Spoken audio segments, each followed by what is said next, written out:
Merci beaucoup. Thank you very much. First of all, I should like to thank you for having given me this chance to discuss with you a major challenge, something that we are looking at in our International Social Observatory. Now, what is this observatory? We founded it in 2000. We founded it in Italy, in Rome. It is a grouping of companies, managers of those companies, trade union members, researchers, academics, representatives of different associations. And the idea that we had was very simple. It was that for a number of years now, we have been witnessing globalization taking root. And it's something that's really commonplace. It's a process that was essentially financial and economic. But it has yet to factor in the social aspects, at least to our satisfaction. And it doesn't factor in the cultural aspects enough.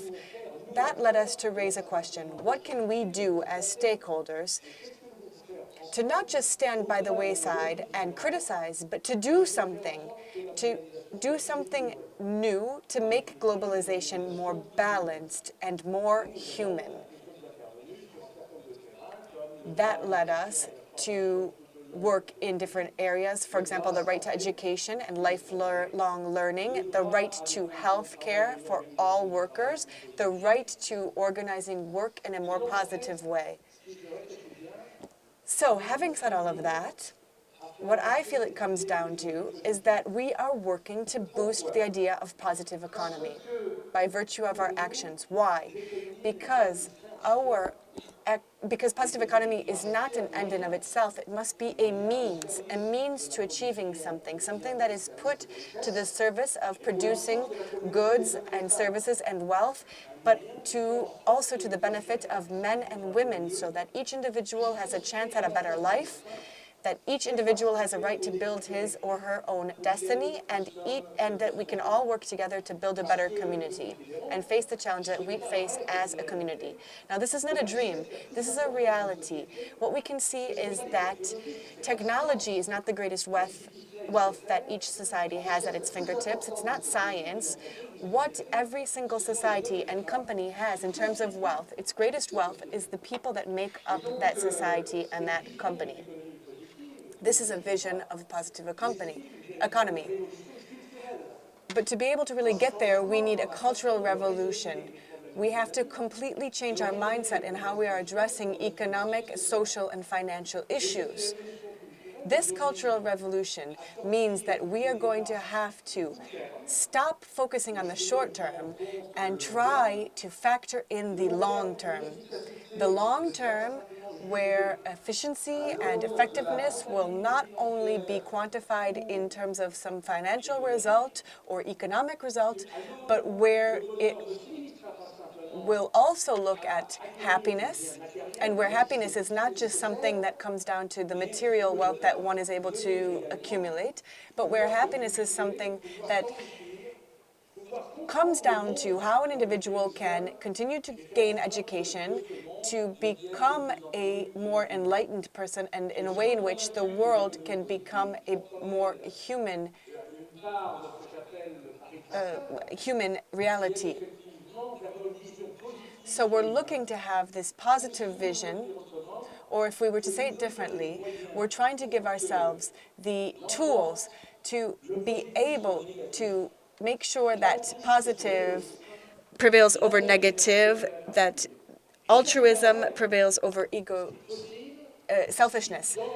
And this will be possible if in our companies, in our schools, in our villages, we are doing this.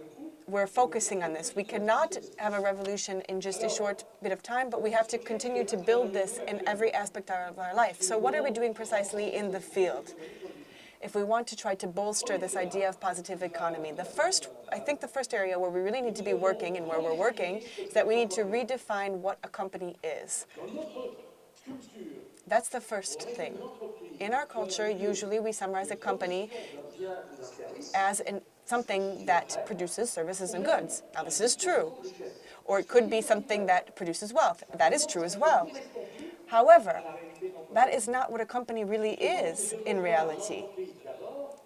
Or at least it's what it no longer is. First, we have to think of a corporation as a community of men and women that are bringing their potential, their knowledge, and their know-how to the service of producing a service or a good or wealth. When we change that focus, we look at it differently, that changes everything. That means that the social aspects cannot just be something treated as a consequence, but actually as an element of strategy of the company. So it's really flipping the focus, not just for those who are managing the companies, but those who are organizing the labor side of things and the trade unions as well. Now, if we want the company to function like that, then we need to have the corporation to really be able to be a place where we can look at the economic, financial, cultural, social aspects differently, and the legal aspects as well. Now, managing a company, it is something that has to strike a balance between all of these aspects. That will require two conditions. The first is that every single aspect that I just mentioned, the financial, the economic, the social, etc., has to be able to express itself. Marketing as well. It has to have a point of expression. And none of those aspects should be the absolute. None of them should be the end-all, be-all. If one becomes the end-all, be-all, we know what will happen. If the economy becomes something that just comes down to finance, we know what can happen. We are far from finding this balance as things stand today. Now, the second thing, taking all of the different stakeholders, so the trade unions, associations, managers, etc., the idea is that we have to focus on how we can cooperate and develop strategies for cooperation. We exist in societies where we are erecting far too many walls and not building enough bridges amongst the different stakeholders. My feeling is that the idea of cooperation is the real thing in stake in this third millennium, because none of the individual stakeholders are going to be able to succeed. And I mean that the managers, the trade unions, they will never be able to do things alone. So we need cooperation. And cooperation is not a problem, it is a necessity to be able to manage, on the one hand, the complexity that exists. We can manage the complexity through cooperation, knowledge, potential, and to manage the diversity of situations. So cooperation, I think, is an absolute stake and challenge to which we must rise. Now, we have to also try to contribute to a positive economy, and this is what we are doing through the Observatory, focusing on work differently. For example, we want to make sure that each man and each woman will be able to have a job. We know that that is not a reality currently. If we look at the situation in Europe or around the world, I think it comes down to really an individual's dignity. Each individual should have a job, and the job should not be something that one is subjected to, but something that one enjoys. Now, there are many jobs. For example, I am a consultant in social strategy. I don't feel that I'm subjected to something by doing this job. I feel like it is something positive that I enjoy. Why? Because people listen to me, they acknowledge the work that I am doing. It gives me a chance to be able to think freely. Is that the case for everyone who's working in a company? I'm not sure. So there's much that can be done to ensure that that is the case for everyone. So that work is something that is enjoyed, that is a positive for all men and women. And if you don't mind, I'd like to just take a philosophical side note in saying that work is something that is really the creative work of each individual. It is the possibility for someone to create wealth and to develop. So so that's an important focus, the approach to work. And another area that we're really working on, and this is a part of the cultural revolution that I referred to previously, we must be able to find a way to establish a way of thinking that is not something that is stuck, but something that is continually moving and changing.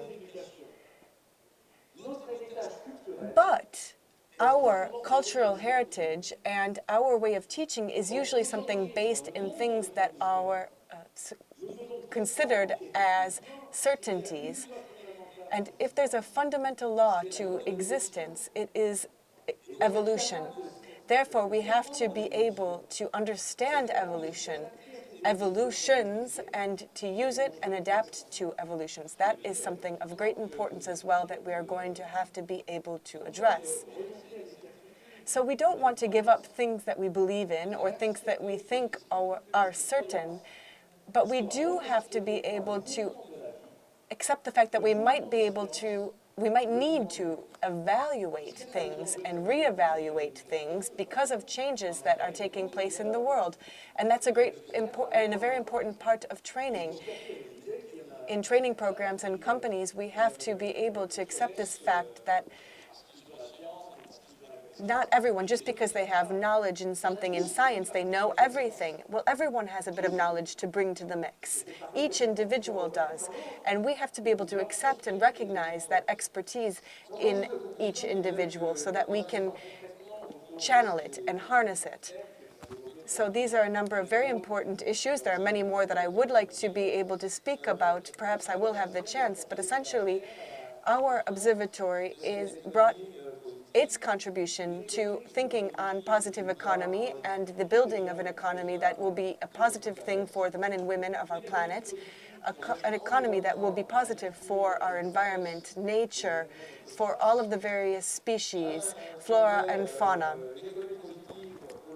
A positive economy would be one that would be positive for technology and science to make life easier and increasingly easy over time, and to bring altruism, fraternity, all of these important values that we have to be able to bring forth. That leads me to believe that positive economy can be a lever for all of these important values that do not run counter to the efficiency, economic efficiency, or profitability. No, it does not run counter to that. But we have to be able to find a way to bring things to the same level and not mix them up. Do not mix up the ends and the means. The ends is progress, while the means, that comes down to science, economic means, technological development. We should never confuse the ends and the means. And I believe that positive economy can be something that I would refer to as a mobilizing revolution in the third millennium really needs this mobilizing revolution. It can also contribute to giving hope once again to millions of men and women, and to bring forth a form of progress that is seeped in wisdom so that the economy will serve the purpose of humanity. Thank you very much.